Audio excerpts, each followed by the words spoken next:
I'm Dan Himes, the founder of Study Swami and BizWork Life.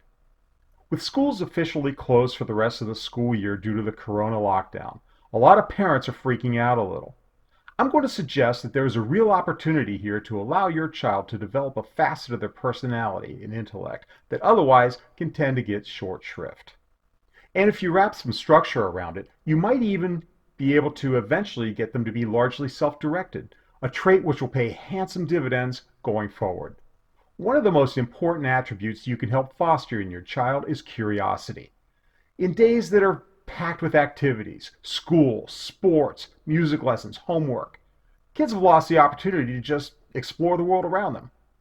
Before I moved to the Boston area, I had the honor of being one of the expert judges in the field of physics for Virginia's annual state science fair. This fair was a competition among the top and most interested science students.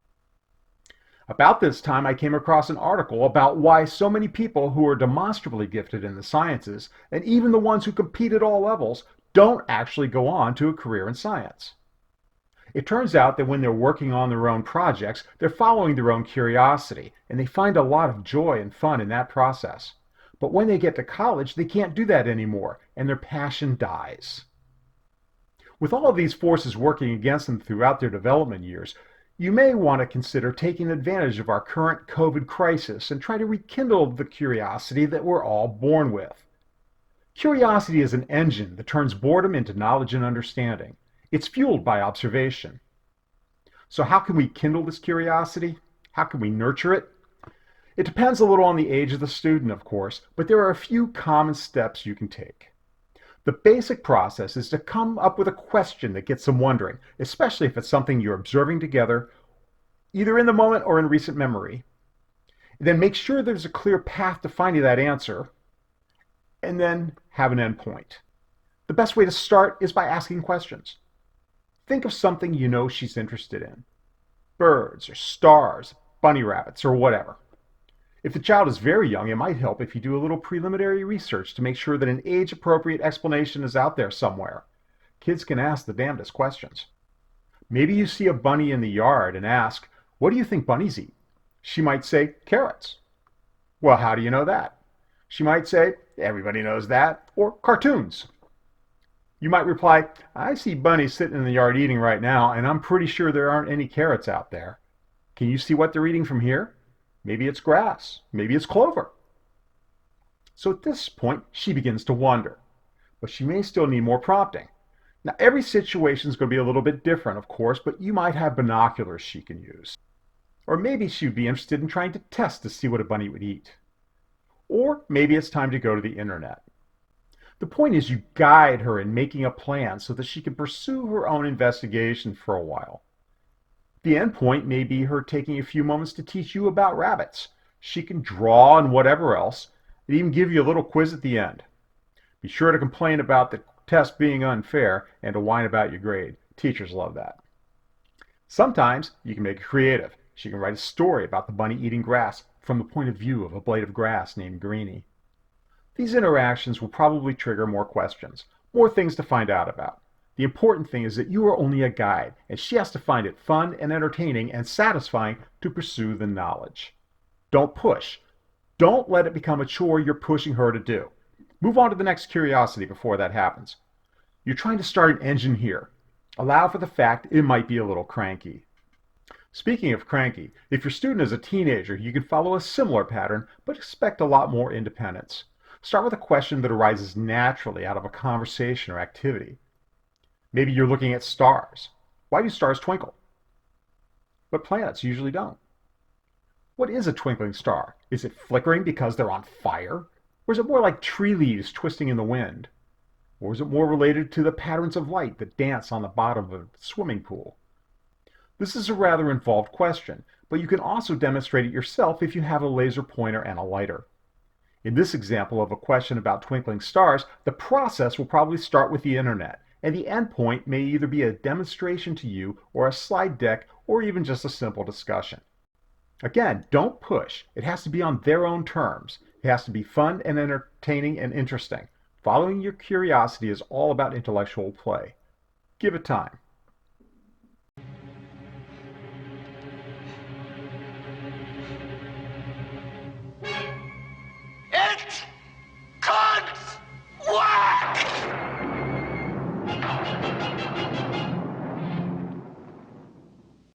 As with younger kids, it may help if you pre-plan some, but you might quickly get into something that's beyond your field of knowledge.